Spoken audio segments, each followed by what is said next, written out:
All right, cheers and salutations. Welcome on all to Chicago Reacts. Please be sure to like, comment, share, and subscribe and hit that ring bell notification. That way all you beautiful, lovely people are made aware when we upload new content, you guessed it, upon our YouTube channel. And today, we got ourselves a fun video to check out. It is titled, I Made a Bolter, Warhammer 40K style, by Counterpoints40K, which I have to say, first of all, I haven't seen much from this channel. First time checking them out. But if anyone can make a heavy bolter, I got to check it. I have to see it. So, as you all know, if you've been watching Chicago Reacts from the beginning, I am a huge, gigantically huge Warhammer 40K fan. I love the series. I love everything about it. So, as a favor for me, folks, please be sure to check out Counterpoints40K. The original link to this video is in the description box below. So without further ado, since I'm in charge of the ones and twos, let's play this video in a 3, a 2, and an uno. Let's go ahead and check it out in a 3, 2, and an uno.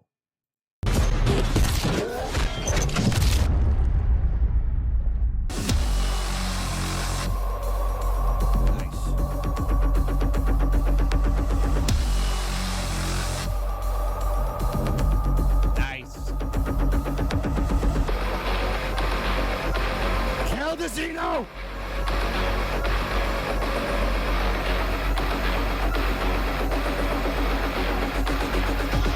Yes.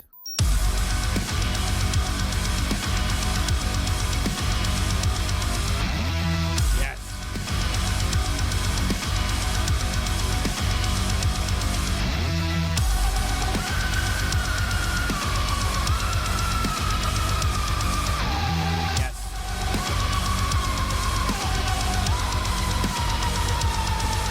Glorious. Hi guys, welcome to Counterpoints. My name is Connor, and today we're going to be breaking That was absolutely glorious.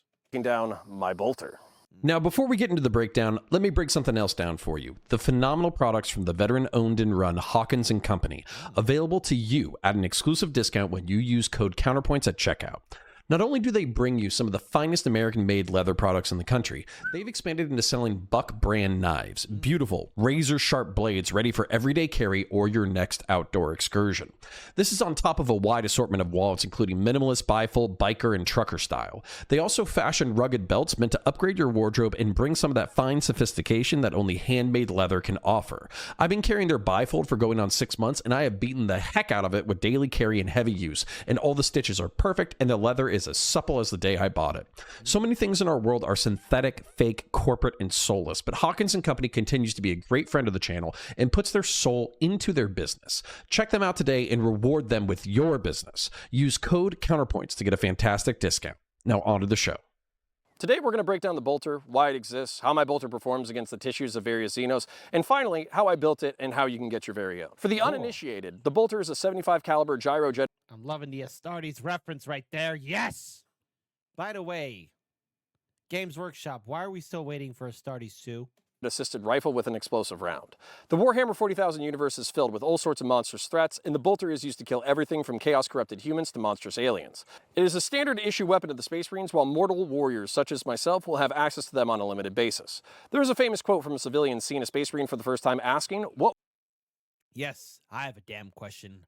What wars must there be in creation that require warriors like you?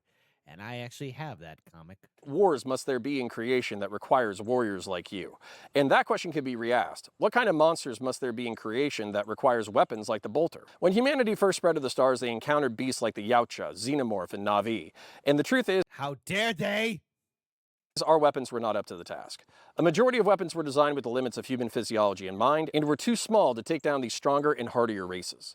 Many engagements were in space or in pressurized colonial environments, and so small calibers were maintained, but we began designing explosive and fragmenting rounds to increase lethality. By the way, I was rooting for the humans in Avatar.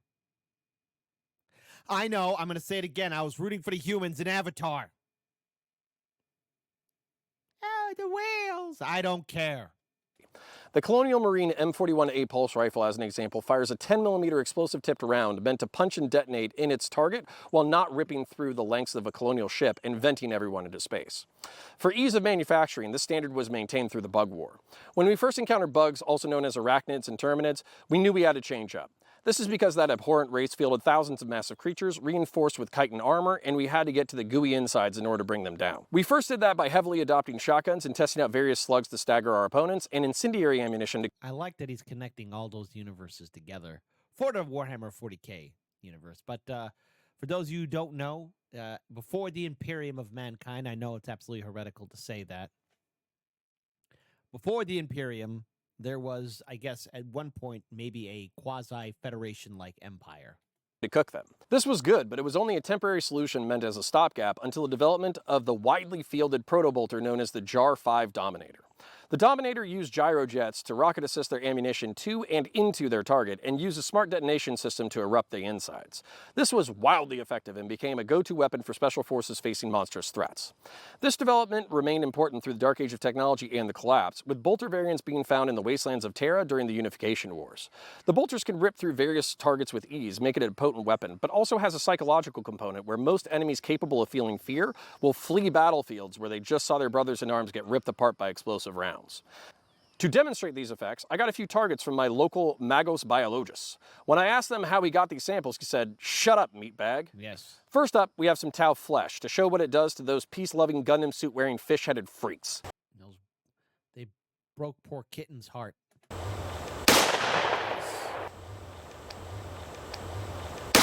Yes. Yes. Yes. Next up, we have some orc flesh. Orcs are a fungus-based bioweapon capable of taking down a planet in months. They grow to the size of Terran moose and have the strength of Terran gorillas. Knowing you can take one down in a scrap is a huge morale booster for Imperial troops.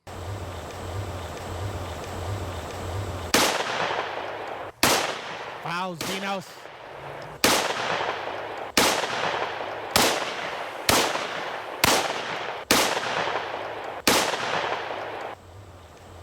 Next up, we have the shoulder blade of a Gene Stealer, a horrible infiltration and melee variant of the Tyranid Brood.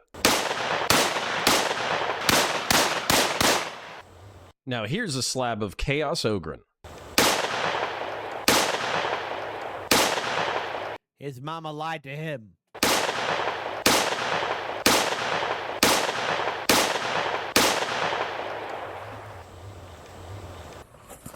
Know your place, trash!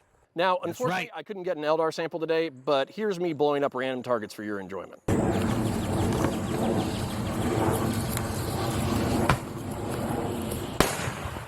Glorious. Glorious! Where'd it go? Now let's break down this beautiful piece of engineering. If you made it this far in the video, I want to thank you and ask that you like, share, and subscribe. I also ask that you harass your favorite streamer to react to this, and I ask that if you want to help fund future projects where we build and test your favorite science fiction weapons, you donate to our Indiegogo or join our Patreon linked in the description. And folks, the original link to this video is in the description box below, so we'll be sure to check it out. But Counterpoints40K, you've earned a special place in my heart. I want to build more science fiction weapons and make them available for you, like a bolt pistol and chainsword, like the M41A pulse rifle, like the Gears of War Lancer, like the Halo assault rifle, magnum pistol, and shotgun. And I want to pick platforms that are inexpensive enough to be easily built, sanded, painted, and assembled and sold to you at a reasonable price. That being said, how did I build this damn thing? The naysayers in the comments are correct. The base of this weapon is a 12-gauge Rock Island VRF-14, and I have not manufactured true lore-accurate bolts. But I also think that it needs to be pointed out that lore-accurate bolters are 75 caliber, whereas mine is 72, which I'm going to go ahead and call close enough. 12-gauge is the perfect round for this project, not just because of its size, but also because you can achieve various effects from specialty ammunition. If you want a heart stopper, you can get a slug. If you want to pierce your target, you can use a sabot. If you want something that explodes on impact and leaves a nice burn, there are incendiary tracers. And if you want something with a little rocket assist and explosive impact, there are custom slug manufacturers that do work using black powder as propellant, black powder as incendiary, and 22 blank rounds as an impact primer. Beautiful. I did try to buy incendiary tracers and custom slugs for this video shoot, but the truth is I just didn't have have enough time or money to get it done. When it comes to the weapon itself, I'll break down its components without disassembly and improvements I would make if given the time and money to do so. Working from muzzle to butt, the muzzle is the default VRF-14 front end. I did use some clamp-on muzzle brakes, but the truth is I was beating the crap out of them, and they either didn't have the right aesthetic, were prohibitively expensive, or didn't work at all. If you help fund my Indiegogo, link down in the description, then I will get a 4-axis desktop CNC machine, and I will build a lore-accurate bolter muzzle device for use in future models, along with some other goodies.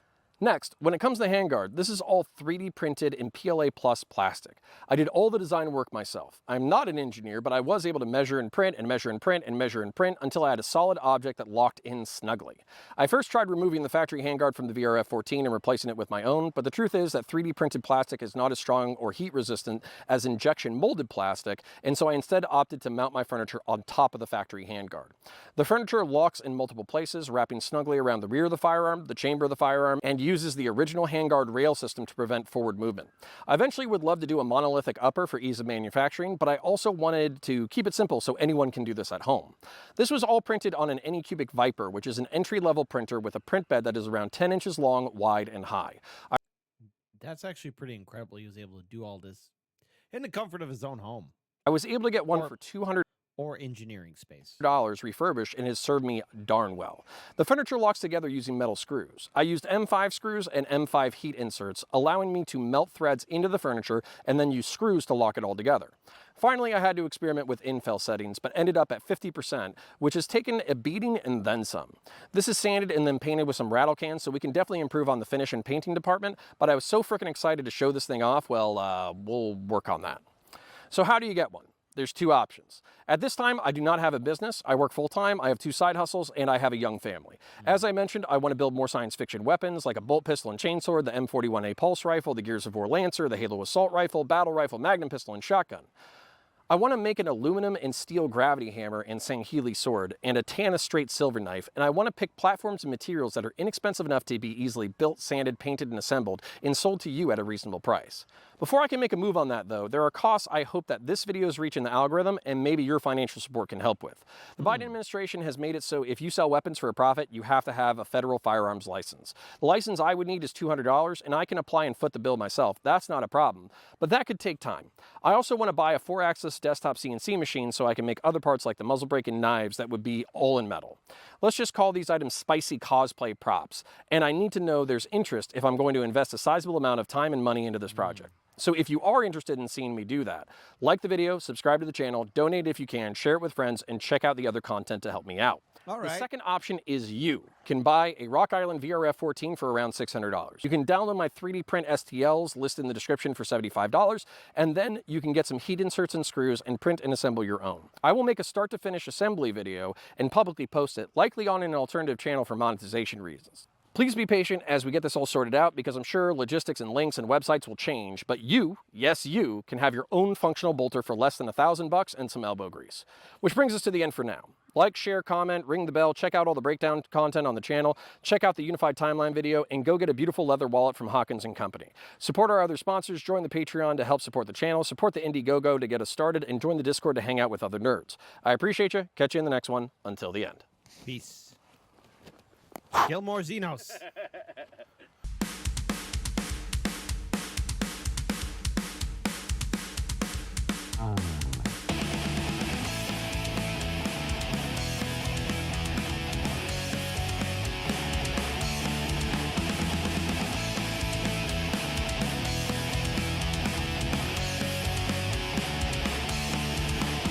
All right.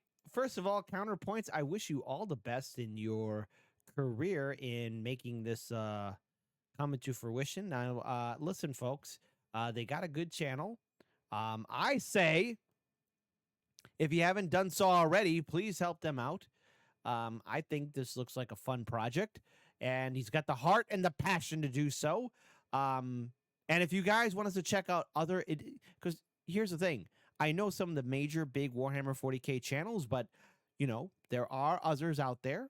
So if there's something that I need to check out or that you guys and gals think I need to see, the only way it's going to be done is if you type in the comment section below, because without your feedback, nothing's going to happen. But would this interest you? Would you want a heavy bolter? My answer is yes. Everybody, gets a heavy bolter. Even the dog that's barking next door outside my window says, heavy bolter time. Why? Because heavy bolters, it's what's going to make the day. If there's a Xenos lover, Orc, Tyrannid, Eldar, Dark Eldar, Chaos, Tau, step aside. Humanity first. But I really like this video. I had a friend mention it, say, hey, why don't you check this out? And management gave me dealer's choice, so I checked it out. And you know what? 10 out of 10. I loved every single minute of it. So there you go. So without further ado, check out Counterpoints40K and check out the original link in the description box below. Take good care of yourselves, as always. And remember, folks, the God Emperor of mankind protects as he should.